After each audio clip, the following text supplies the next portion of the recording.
Welcome friends, let's see about profession. Profession. A profession is a vocation founded upon specialized educational training, the purpose of which is to supply disinterested, objective counsel and service to others for a direct and definite compensation, wholly apart from expectation of other business gain. The term is a truncation of the term liberal profession, which is in turn an anglicization of the French term profession liberally. Originally borrowed by English users in the 19th century, it has been re-borrowed by international users from the late 20th, though the class overtones of the term do not seem to survive retranslation. Liberal professions are, according to the European Union's Directive on Recognition of Professional Qualifications, those practiced on the basis of relevant professional qualification in a personal, responsible and professionally independent capacity by those providing intellectual and conceptual service in the interest of the silent and the public. Formation.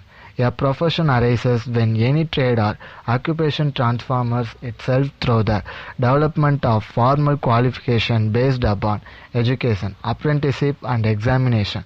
The emergence of regulatory bodies with powers to admit and discipline members and some degree of monopoly rights.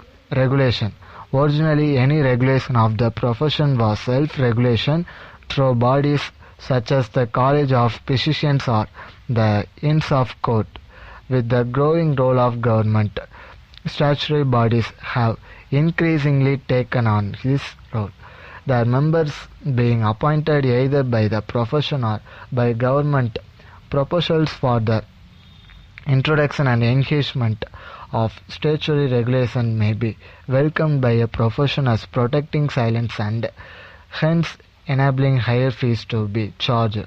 It may be resisted as limiting this member freedom to innovate or to practice as in the professional judgment they consider best. An example was in 12 when the British government proposed wide statutory regulation of psychologists. The inspiration of the change was a number of problems in the psychotherapy field, but there are various kinds of psychologists, including many who have no clinical role, and where the case for regulation was not so clear. Work psychology brought especially disagreement with the British Psychological Society favouring statutory regulation of occupational psychologists and the Association of Business Psychologists resisting the statutory regulation of business psychologists, description of professional activity which it may not be easy to distinguish. Besides regulating access to a profession, professional bodies may set examination of competence and competition and enforce adherence to an ethical code. There may be several such bodies for one profession in a single country, an example being the accountancy bodies of the United Kingdom, all of which have been given a royal charter, although their members are not necessarily considered to hold equivalent qualification, and which operate alongside further bodies. Another example of a regulatory body that governs a profession is the Hong Kong Professional Teachers Union, which governs the conduct, rights, obligation and duties of salaried teachers working in educational institute in Hong Kong. The engineering profession is highly regulated in some countries, Canada and USA, with a strict licensing system for professional engineers that controls the practice, but not in others, UK, Uttarakhand, where title and qualification are regulated chartered engineer, but practice is not regulated. Status and prestige. Main article: occupational prestige. Professions enjoy a high social status, regard and esteem conferred upon them by society. This high system arises primarily from the higher social done by society. This high esteem arises primarily from the higher socially done by society. This high esteem Function of their work, which is regarded as vital of society as a whole, and thus function of their work, which is regarded having a special and valuable nature. All professions involve technical, specialized, and highly skilled work, often refers to as professional expertise. Training for this work involves obtaining degrees as professional expertise and professional qualification, without which entry of the profession is barred. Occupational closure. Updating skills through continuing education is required through training. Power. All professions has power. This power is used to control its own members and also its area of expertise and interest. A profession tends to dominate, police and protect its area of expertise and the conduct of its members, and exercise a dominating influence over its entire field, which means that professions can act monopolist, rebuffing competition from ancillary traits. A profession is characterized by the power and high prestige it has in society as a whole. It is the power, prestige, and value that society confers upon a profession that more clearly defines it. The power of profession has led to them being referred to as conspiracies against the laity. On the other hand, professional accuse some of the power and authority in organization from the expertise and knowledge. As such, they can bend rules, reduce bureaucratic inertia, and increase problem solving and adaptability. Thank you.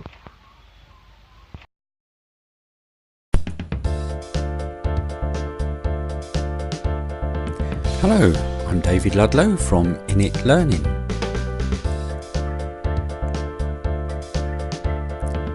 Here are some tips on professional behaviours at work. Remember, employers often look more at the soft skills and expect your commitment to them.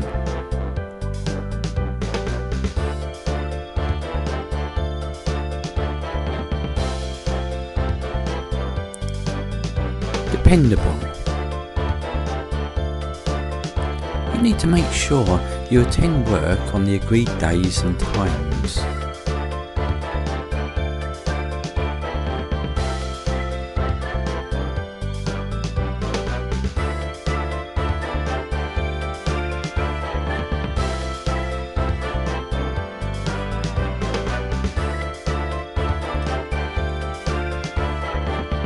Punctual. It is always best to turn up early for work. If you start at 9, try and be there a few minutes early so that you're ready to start work at your start time.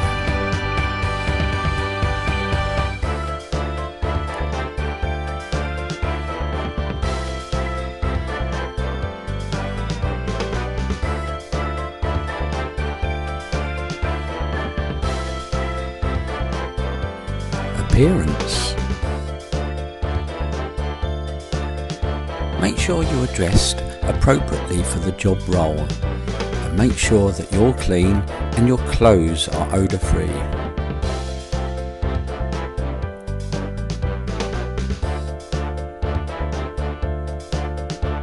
Respect.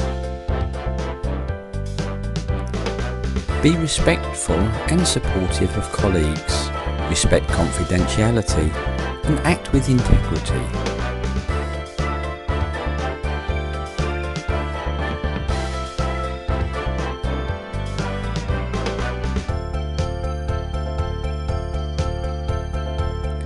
Communication. Effective communication is essential, e.g. verbal, written and unspoken. Remember, body language needs to be positive.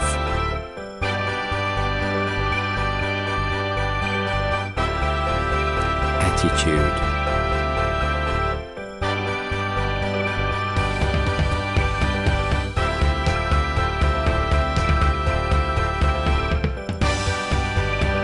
Apart from the way that you are towards colleagues and customers and suppliers, your attitude can be interpreted or misinterpreted through your body language.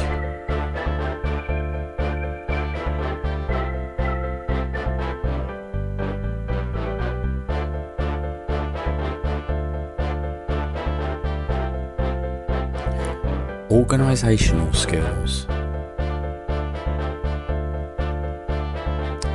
You need to make sure that you meet your work targets, you meet all of your role requirements, and you respond to requests from others. The best way is to keep a diary, paper or electronic. So here we've got Monday, meet Gillian to train on the paperwork. Tuesday, help Terry with spreadsheets for calculating director wages. Send email to John with another idea about using ICT. Thursday, that's a deadline for the project at Cough Court. And Friday, annual leave.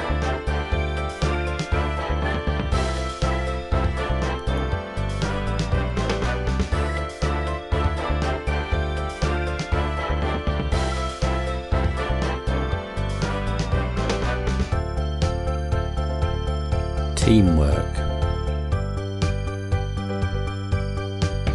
You need to make sure that you contribute to the work of others, maintain effective working relationships, and working cooperatively with all of your colleagues. Remember, it's not just about you, it's about the team.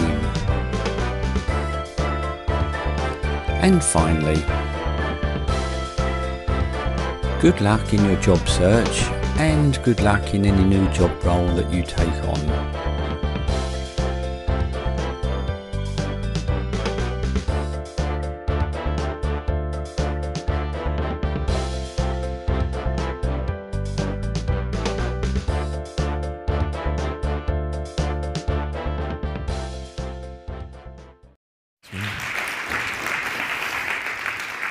I'm going to talk about professional.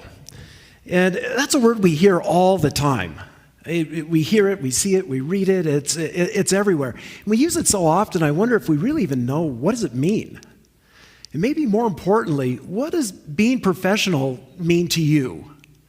We can look in a dictionary, and generally we'd find, 3 definitions. And the first is professional pertains to a profession. That kind of makes me scratch my head. But the second definition adds a little bit more. Professional is someone who's paid for their occupation. Makes sense. And a third typical definition is a professional is someone who's achieved a high level of knowledge and skill. Okay. But when I look out in the audience this evening and I apply those definitions, I think it applies to just about everybody. So why is it in a community full of knowledgeable and skilled and paid workers that label professional is given to so few people?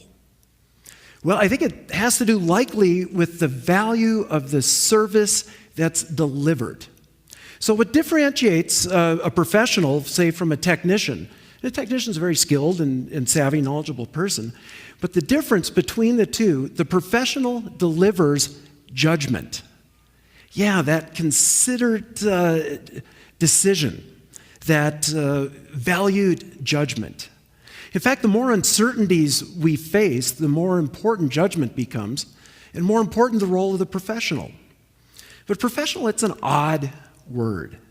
I mean, it's not just a label or a title. It also can be used to describe or mean attitudes, behaviors, and actions. Think about it for a minute. If we combine those three, the effect of those three has some pretty profound implications. And the reason is that attitudes drive behaviors. And behaviors drive actions. And then actions reinforce attitudes. And what those three things mean is, what they're describing is literally us as individuals. So that tells me that being a professional, that can be applied by anyone and everyone.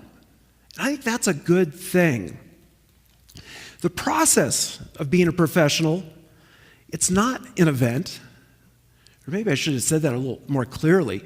The whole way of becoming a professional, it's not an event, it's a process. It's a journey.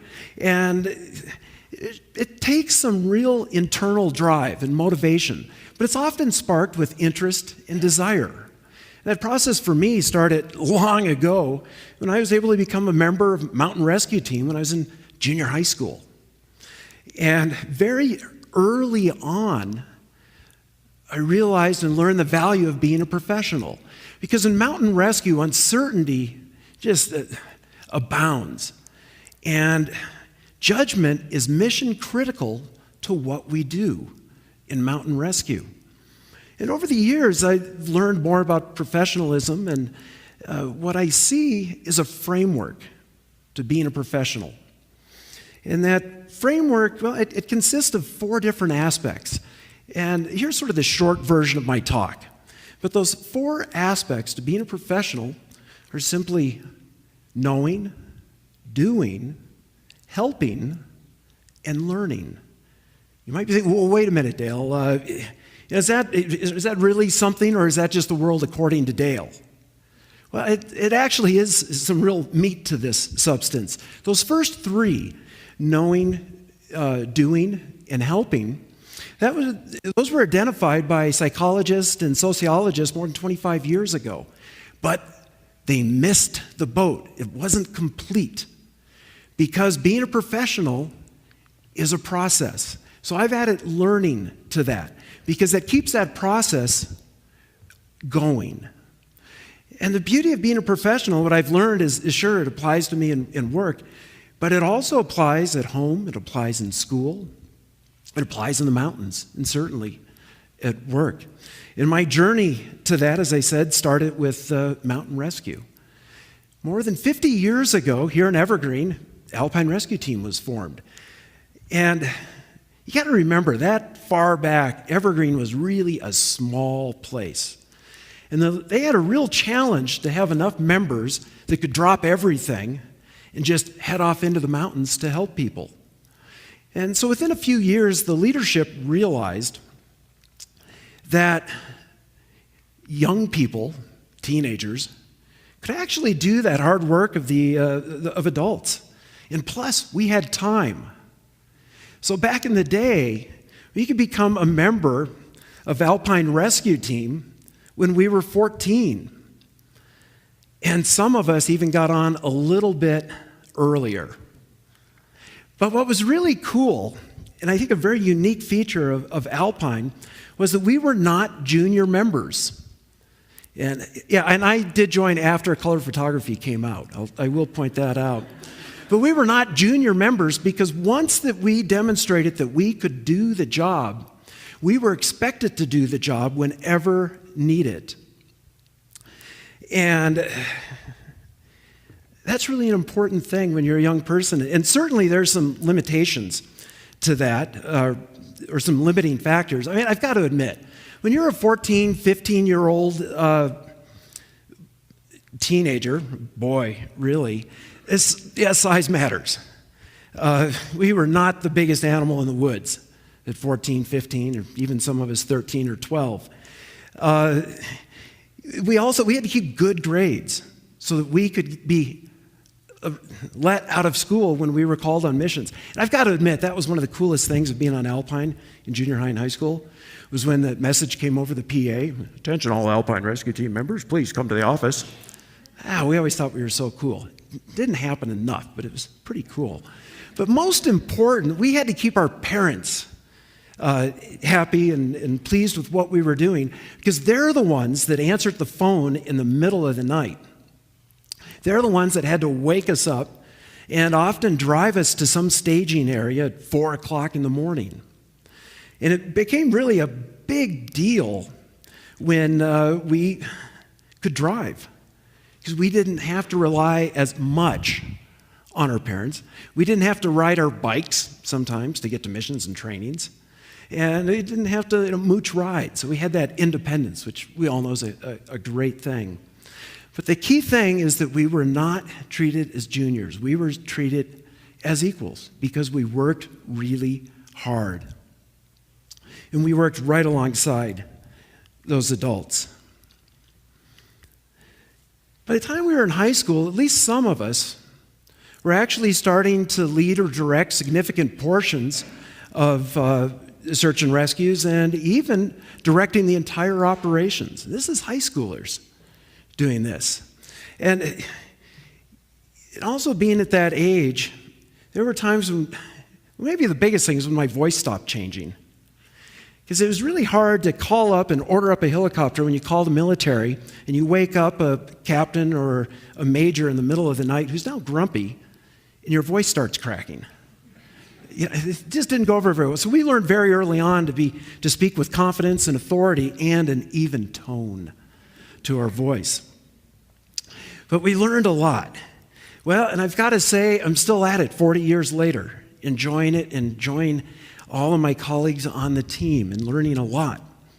So with that, I bring a challenge to you guys. And think of in everything that you're doing or will do, that you do it within this framework or this context of being a professional. And remember those 4 aspects of being a professional. First one, being professional is knowing. And I mean learn everything that you can and as much as you can. And you need to know more than just having an awareness. You need to understand. And take that knowledge and apply it. Start doing something with it. Because when you're doing something with it, you're practicing, and that's where you develop skills.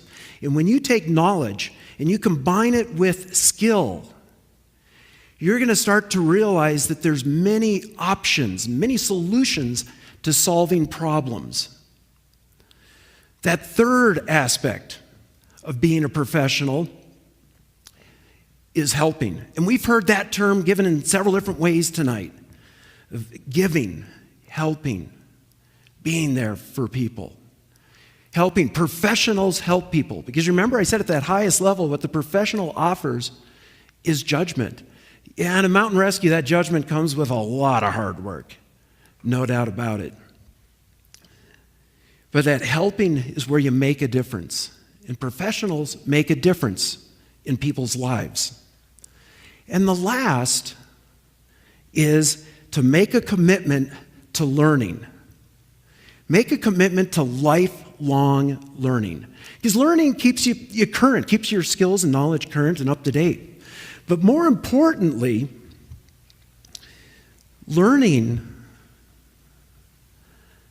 let me back up. More importantly is because yesterday's knowledge and skills aren't always going to be good enough to solve tomorrow's problems. So everything that you do, be professional in what you do. It's going to make you better. And being professional is going to probably help you make your community a better place too. Thank you.